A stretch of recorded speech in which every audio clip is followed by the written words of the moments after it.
Welcome to Cagsawa Ruins or Cagsawa Church dito sa Kamalig, Albay.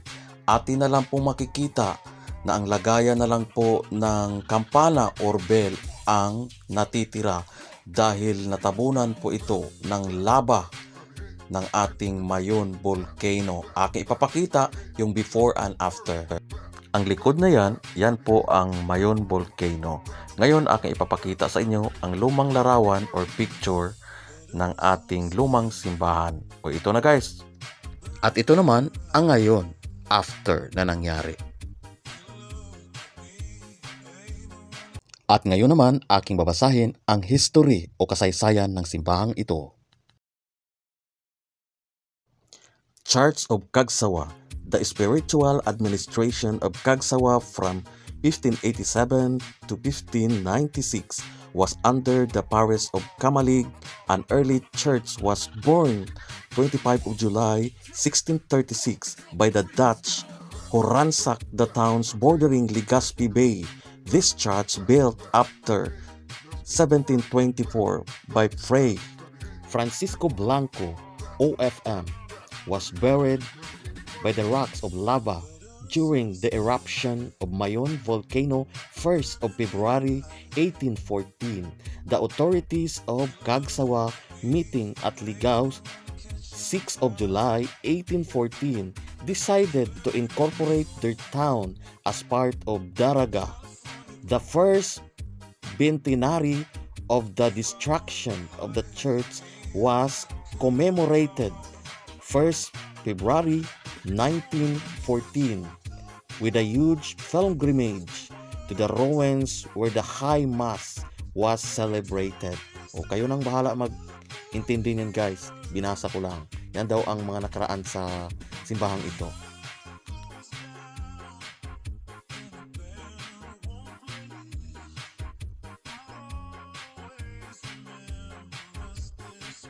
Pagdating namin sa Cagsawa Church, nandito na agad kami sa gate para kumuha ng ticket o magbayad ng entrance.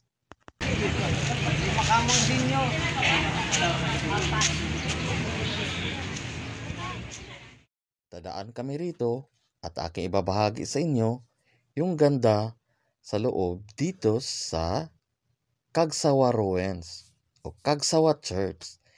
Ito naman ang Mayon. Diba ang layo pa niyan? Pero hanggang dito, nakarating ang lava kaya natabunan. Guys, akin lang lilibutin o iikot-ikutin ang video para inyong makita kung ano ang nasa loob nitong pasyalang ito. Kaya panoorin nyo na lang kung anong inyong makikita dito sa loob. Let's go!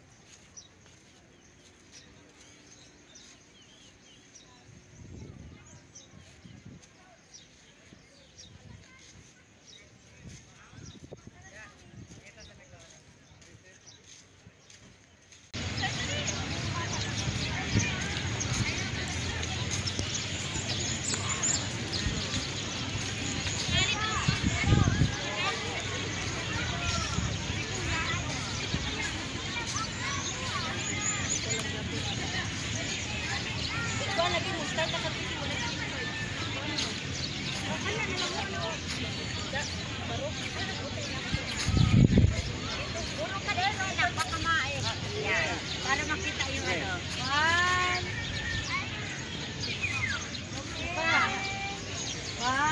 2. Okay. Doon baka may mas maliit na ano doon. Sa elbow sa may silang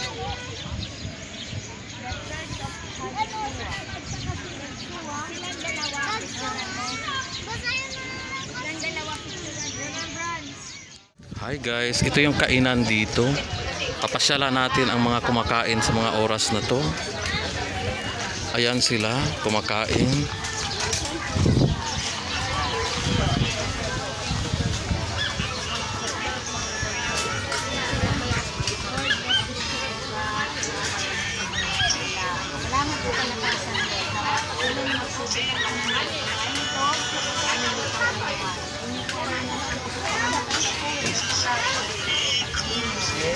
Amen.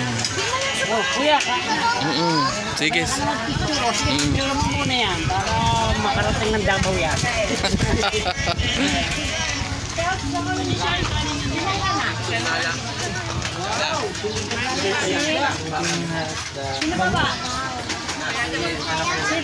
Pagkatapos kumain ng tanghalian, busog na. Tara, magpapakain na naman tayo ng maraming isda, sari-saring isda na ating matutunghayan ngayon. Tara, let's go guys! Dahan-dahan muna tayo sa ating paglalakad.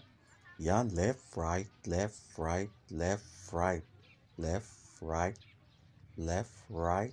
Tara, turn to the right. Okay. Merong mga kubo-kubo dito. Meron ding duyan dito. Ano lang to, for picture-picture. At meron din tayong tinatawag na hilumayon. Napakaganda ang kulay. Colorful. Diba? Oh, ang ganda. Hello, mayon. Okay, dito sa likod, ito naman ang mayon. Ito naman ang aking kinatatayuan. Ito yung fish pond. Andito yung mga koi, maraming isda. Ngayon, ipapakita ko na naman sa inyo ang sa likod. Nandoon naman ang mayon. Bago tayo pupunta sa mayon, aakyat muna tayo dito sa kanilang tinaguriang Sili Festival. Sikat din ang Bicol sa mga maaanghang. Kaya meron sila ditong siling labuyo. Tapos dyan makikita natin ang Mayon Volcano. Okay. Ayan yung kanilang sili, maanghang na sili. At saka nandoon yung Vulcan Mayon na nagpapakita na sa mga oras na ito. Dahil kanina natatakpan ng mga ulap kanina guys. Aring malaking sili nila, mas malaki pa to sa 2 tao. Kahit isang sakong ganyan. Naku, ang ganda nito.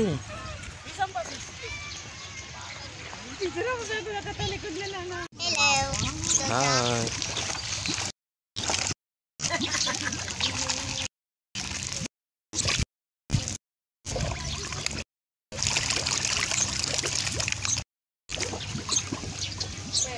Gusto mo pakain? Ikaw nagpapakain ka ba? Ayan. Kasi magbibideo lang ako. Yan, ng isda.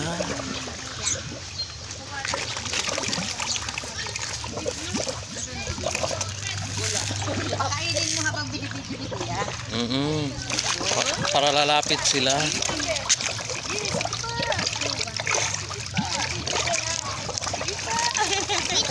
May malaki pa naman isa. Wala na akong pagkain. Ayan sa gilid, nilagay ko yung ano ko dyan.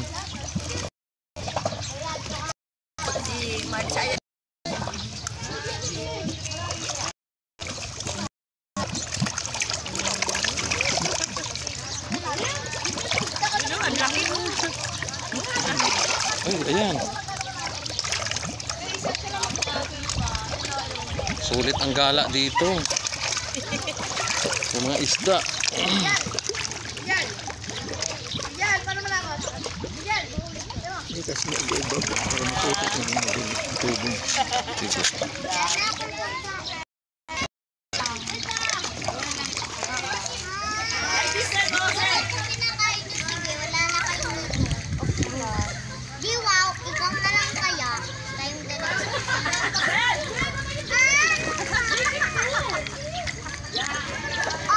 Lalo, pakain mo na ito, Lalo.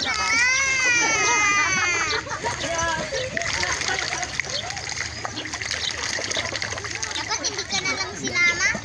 Gusto ko ni Lolo ko. Lalo, pakain mo na ito ako mo.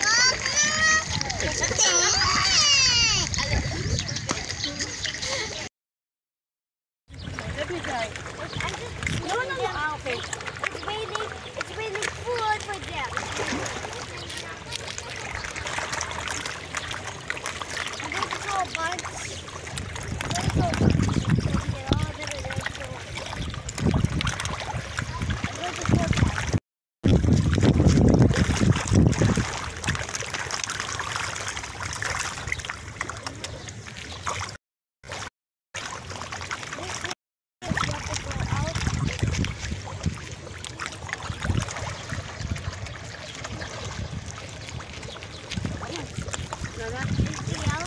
Mana? Kulit tayo naman.